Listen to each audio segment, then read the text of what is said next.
Have you ever wanted to make restaurant quality salsa at home? You know the kind I'm talking about. The kind that you sit there at the table and literally chip after chip after chip. And when your meal finally comes out, you're so full that you don't even have room to eat it. My name is London Brazil from evolvingtable.com, and today I'm going to be teaching you how to make a super easy homemade salsa recipe. We'll start off by coarsely chopping 1 pound of vine-ripened tomatoes. You can also use fresh tomatoes from your garden or store-bought Campari or Roma tomatoes. Now that all of our tomatoes are coarsely chopped, we're just gonna add them to the bowl of a food processor. This is definitely my favorite pick when it comes to kitchen utensils to use when making salsa, but you can also use whatever high-speed blender you happen to have on hand. Next, add a 16-ounce can of whole peeled tomatoes. I personally enjoy the taste of the fresh mixed with the cooked tomatoes in this salsa. However, if you only have one or the other on hand, feel free to use all of that instead. Traditionally, most salsa recipes get the majority of their spice from peppers. For this recipe, we're actually going to be using jalapeno peppers. You can either use 1 jalapeno, which will result in a mild salsa, or if you're brave enough, you can use 2 jalapenos, which will give you more of a medium heat level salsa.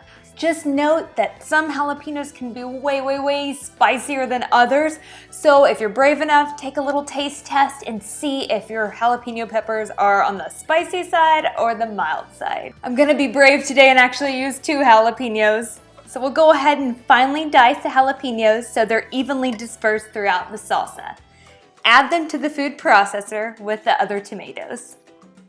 Half of a sweet onion and ½ cup of cilantro give a large majority of the flavor to this homemade salsa recipe. If you do not like cilantro, you can leave it out, but it will definitely have a huge impact on the finished product. If you've ever had salsa at a restaurant and noticed a unique freshness to it, chances are they probably use some type of citrus. For this recipe, we're going to be using the juice from 1 lime, which is roughly 2 tablespoons of lime juice. If you don't have limes on hand, you can also use lemon juice, but just know that the taste of your salsa will be slightly affected. Next, add 2 cloves of crushed garlic. I like to crush my garlic by using one of these garlic press gadgets here. If you want to know where this came from, you can check out the link below to the Amazon shop. If you don't happen to have one, you can also finely dice your garlic. Add 1/4 teaspoon of black pepper and ½ to 3/4 teaspoon salt. The amount of salt you add will largely depend on what you're serving this salsa with. If you're serving it alongside some super salty tortilla chips, err on the side of not adding too much salt. You can always add more later. And the last ingredient is my secret ingredient for the absolute best homemade salsa: ground cumin. A little bit goes a long way, so you're only gonna need to add ½ of a teaspoon of this to the salsa.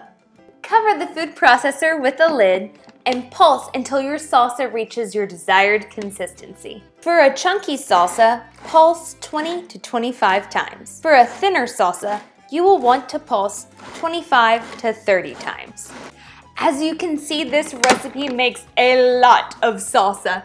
If you have a hubby like mine who literally drinks this stuff on a daily basis, you'll have no trouble getting rid of it before it goes bad. However, if you want to store it in the refrigerator, you can store it in an airtight container for up to 1 week, or freeze it for up to 3 months. And if you want to just serve it up at a party, tortilla chips are the absolute best chip to serve it with. If you liked what you saw here today, make sure you check out this smoked salmon dip recipe. It's also made in the food processor and gets devoured anytime we have a party. If you liked what you saw, make sure you thumbs up it below, hit that subscribe button, and I'll see you again soon. That's what I'm talking about.